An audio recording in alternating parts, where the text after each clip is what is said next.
Hey guys, welcome back to Mike's Guns, Frankfort, Kentucky. I'm Christian. Seen these videos before. I'm not going to make a real long one this time. It's been a few weeks since I posted. It's been really busy. Big reason, deer season and election season kind of coinciding. And it's just led to a rush that has had me living here, right? Just kind of crazy stuff. So I've been meaning to do a video. I'm going to do one tonight. It's Thursday night and I'm closed and I just got most of my stuff done. I still got a little bit more to do after the video, but I'm not going to keep you guys too long. I'm going to show you some cool new stuff that I got. Not a whole lot, but a really exciting day here as far as inventory goes. I got some cool guns that you guys are just going to have to see. And then I'm going to talk about some ammo price stuff because I've had some people asking me questions and I'm just going to tell you guys what I've heard from the industry, from my distributors and from powder manufacturing stuff. So we'll get into it. I'll try to keep this as short as possible. So we're going to go ahead and jump to the cool new guns that just walked in the door. They're not even all still here. Some of them already left today, but I got a few left. I'll show them to you guys. All right, guys. When people think about owning a gun shop, they lay in bed at night and they have all these fantasies about what being a gun shop owner is going to be like. And today I got to live out one of those fantasies. I cannot even put to words how exciting today has been. One of my customers came in today, and on my counter, he laid out 5 gorgeous, flawless, vintage Smith & Wesson revolvers. And he decided that he wanted an appraisal on them, and he wasn't even talking about selling them. But we got a good friend, shout out to Carl for Blue Book of Guns, got him up here, and he appraised these guns. And before it was all said and done, customer says, I think I want to sell them. Will you sell them for me? And I said, absolutely, because I'm just excited to have these in the shop. You can be a tactical gun guy all you want to. I am a tactical gun guy. Most of my guns are black and plastic and speed demons, but there is just something about vintage Smith & Wesson revolvers that gets the blood flowing. So one of them managed to already go out the door. It's already been sold because a lot of the guys in here, the regulars and even not the regulars, people walk in, they see old Smiths. I mean, you just get drawn to them like a magnet. But I'll talk about these briefly. This gorgeous girl right here is a model 27-2. It's chambered in 45 ACP, which is the 1911 pistol cartridge, right? You shoot them with moon clips. You don't see too many of these. You especially don't see them this old and this good a shape. This is made in the mid-70s, and this gun I don't think has ever been fired. It's got the original grips. It's got the original finish. It's probably 99% perfect. And it is so tight that when you release the cylinder, it doesn't even fall open. You have to physically push it open, which is just amazing. I mean, it's just flawless, okay? 357, 8 3/8 barrel. Model 586 no dash. This gun was made sometime between 1948 and 1951. This gun is 70 plus years old, and it also is flawless. It's been shot, but it's been shot very little. It's got the full underlug barrel. It's 8 3/8 inches, which makes it even more rare, the original grips. I've never seen one of this age in this shape, and I am a 357 fanatic. 357 is basically my favorite revolver round ever. You can't convince me otherwise. I mean, I just absolutely love it, and this is a showpiece of a gun. The next one, this is also a 586. This one is a -3, and this one is in nickel. You see little smudges there on the frame. That's just oil from the rag, because every time I've touched it, I've insisted to myself that I wipe it down because I do not want my fingerprints on this gun. This is also a flawless gun. I believe it's a 6.5 inch barrel and has absolutely no wear on it. I don't know if this one's ever been shot either. I mean, guys, you just don't, it's rare that you see guns like this come in, let alone see 5 of them in a day. I mean, he brought these in and I was just literally sweating. He was in here for a couple hours and we were talking, and people were just circling around. People were texting their buddies saying, hey, come up to Mike's and check these out. Oh my gosh. And this is before he even committed to selling them. I mean, people just wanted to come in and see this collection. But the pièce de résistance, that is an original cardboard box from 1974, I do believe. The original display case. and a gorgeous 8 3/8 partial lug model 27-2 in 357. The original cleaning kit, the original box, the original cardboard. This is a collector's dream. He had 2 of these. He actually had one, a model 57, which is it was a nickel-plated 41 Magnum. That's the one that's gone. It literally left when he walked out the door. There were people in here waiting, literally waiting for him to leave so that they could buy this gun. So, I mean, gosh, man, this is the first one I've seen in person. I am just so excited to be able to have these in my shop. I am so excited to be able to show them off to you. I mean, I don't even know what to say. I mean, this is just the kind of stuff like, you know, you see Forgotten Weapons on YouTube and they have these unbelievable pieces. And in my mind, like, this is up there with just some of these rare, gorgeous, don't see them every day. I may not see a gun like this for years. And 5 of them walking into my door on the same day, this is just mind-blowing. So, like I said, I'm not even going to touch them. I'm not going to pick them up. I'm not going to talk prices. If you want to talk prices, you know, let's see. I think one of these 4 is already claimed, so if you hurry in here, you might get a chance to get these. I don't think any of them are going to be here long, they shouldn't be. Anybody that's into collecting guns, anybody that, there's 10,000 reasons that anybody could use to justify owning these. But they're great investments, if nothing else. They're going to do nothing but go up in value, and they're just phenomenal pieces, all original finishes. I just can't talk enough about them. So I'm not going to keep going on about guns. I just wanted to show this off because I can't even, like I said, this is the kind of stuff you lay in bed and have dreams about at night as a gun shop owner. So it was really exciting to have these come in here. But yeah, thought I'd show these off and we'll talk about something else. All right, guys, so going to keep this video shorter than the rest. So we're going to talk about ammo prices tonight. I'm going to keep it as brief as possible. I'm probably going to end up being a little wordier than I intend to be, but I've been shooting really heavily, been really involved in guns since about 2010, 2011, okay? And in that time, ammo prices have done nothing over the long term but go up. And that kind of makes sense because everything goes up. The cost of everything goes up as inflation happens and everything else. Just over the years, the cost of everything goes up. There's guys in here all the time that look at my new guns on the wall like, oh man, I bought one of those in the 80s for $250 and now you've got one for $1,000. This is what happens, right? As the dollar devalues a little bit, the value of the things that dollar buy, they go up. So this is the nature of things.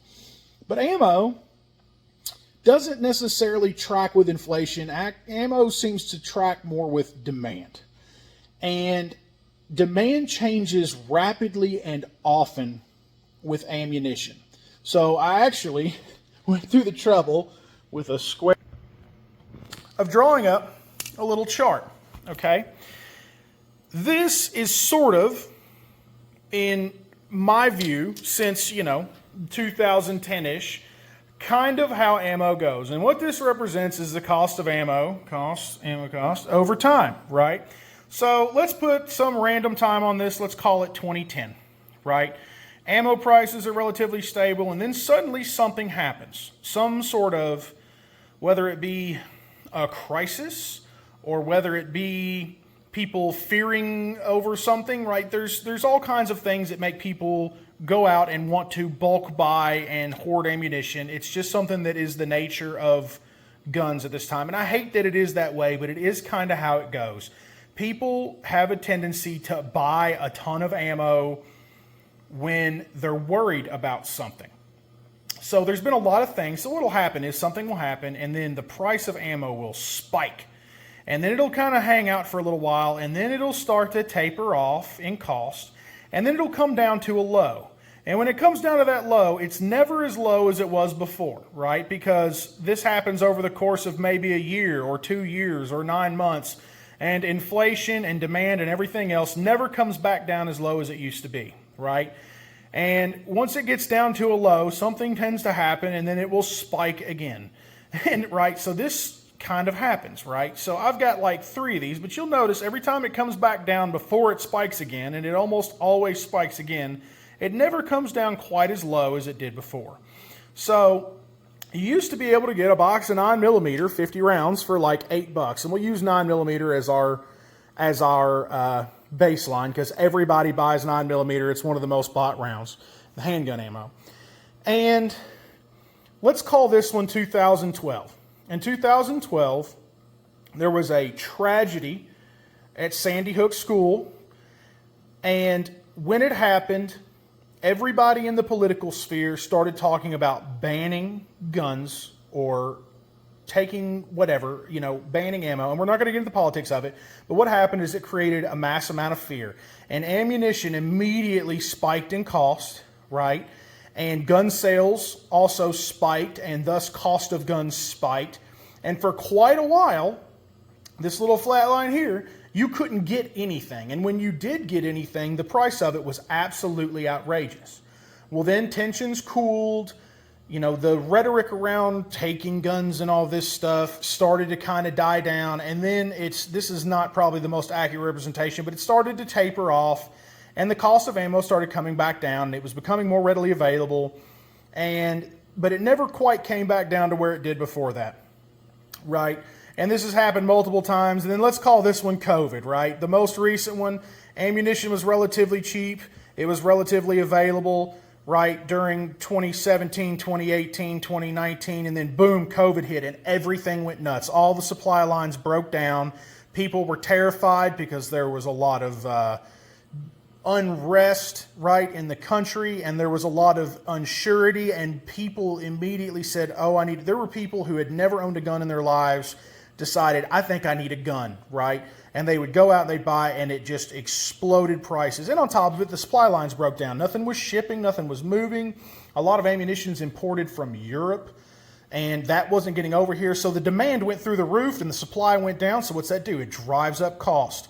And it hung out there throughout the most of COVID. And now, in my opinion, we are right here. Now, a box of 9mm that used to cost $8, right, is now $12 or $13. So it's come back down. It's never going to be $8 again, right? But we're getting ready, from what I'm hearing, to do one of these again. And it's not because of fear or some sort of, massive catastrophic incident. What it is nitrocellulose, which is a chemical that is the base chemical for all modern smokeless powder in pistols and rifles and everything else, is mostly imported from China. Like 75% or more of it that we use to make gunpowder in this country is being imported from China.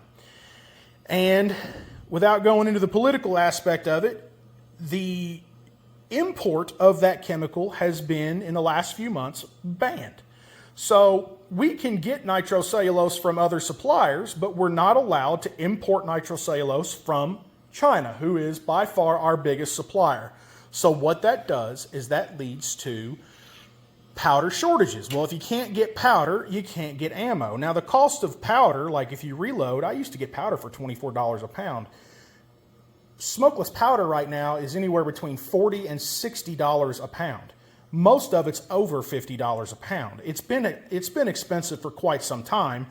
And now, hearing through distributors, hearing from Hornady, hearing from Winchester that announced after first of the year all their ammo is going to go up like 10% across the board minimum. Because of this, we are getting ready to start seeing this again. So now I'm not telling you this to scare you because there's no reason to be scared. It'll still be out there, right? They're not expecting some huge shortage of ammo. You won't be able to get it. And most people that want ammo do have a pretty healthy stock of ammo. But if you're the type of person who buys in bulk, like I am, because I used to shoot ammunition by the case. I mean, when I bought 9mm and 223 back in the day, I was buying 1,000 rounds at a time. Every couple of weeks, I'd go buy 1,000 rounds of this or 1,000 rounds of that because I was shooting several hundred rounds a week. And if you're the type of person who shoots a whole lot and buys a whole lot, right now is the time to get the ammunition.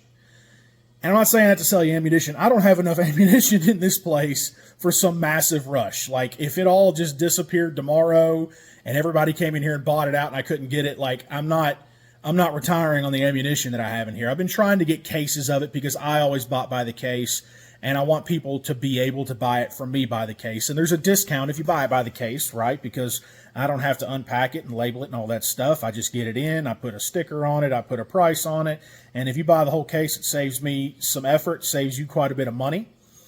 But all I'm getting at is if you're the type of person that is wanting to have ammunition and you shoot a whole lot, we are in one of those dips on the chart. I know people complain a lot about the cost of ammo, and rightfully so. It has done nothing but get more expensive. But it's always going to get more expensive, and right now, cost is kind of in a lull. It's kind of as low as it's expected to get before something, powder shortage, takes effect, and then it's going to start to skyrocket again. And there will probably be a brief period where people kind of freak out about it. They go out and buy all they can, and you won't see it regularly on the shelves at most small shops for a little while, and then it'll kind of even out and it'll be more expensive. But it's just like the stock market, right? You buy the dip, you sell the high. I'm not talking about going and buying ammo and gouging people with it. I'm just saying if you buy a lot of ammo, if you shoot a lot of ammo, right now is about as good a time as you're going to have to go and acquire ammunition at a decent price.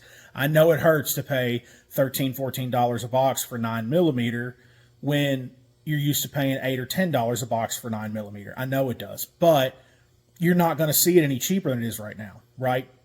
For the last several months, as I've been ordering 9mm, I've watched the case decrease a few cents here and a few cents there, right? Like, I had some 9mm over there. I think it was MagTech that was like $15 a box. You know, I was selling it for $15 a box when I was first getting it. Now I'm selling it for like 14, right? And some of these brands that are coming out of Czechoslovakia and some of these European countries that I'm watching the cost per box decrease 4 or 5 cents here and 11 cents there.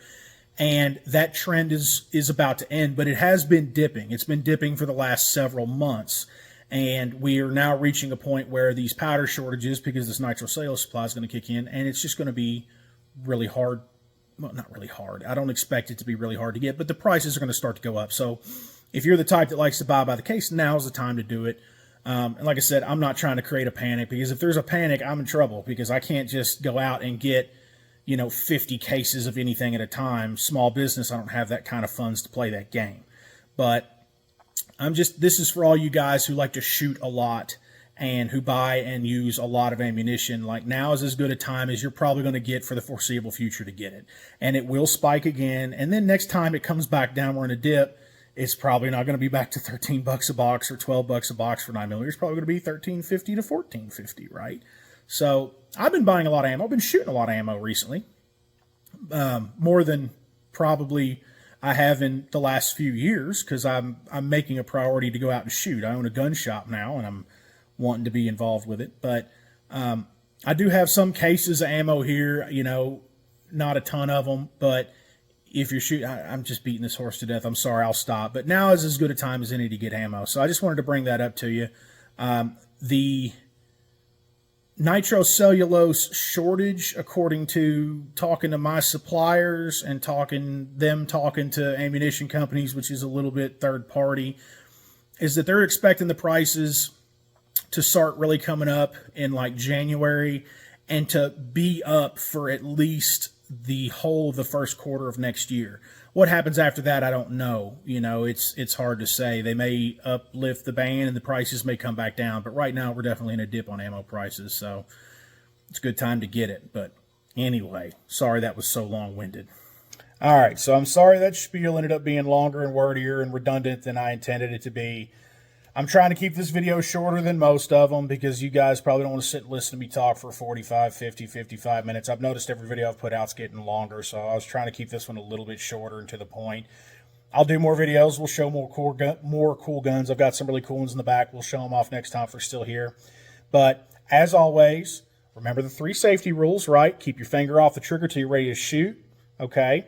Don't point at anything you're willing to destroy. And remember, guns are always loaded. You always treat them as if they're loaded. They're never unloaded. If you treat a gun like it's loaded, you don't point it at anything, and you keep your finger off the trigger, nobody gets hurt. So, as always, Christian, Mike's Guns, Frankfort, Kentucky, come see me, and hopefully I'll be able to help you with anything you need. Bye, guys.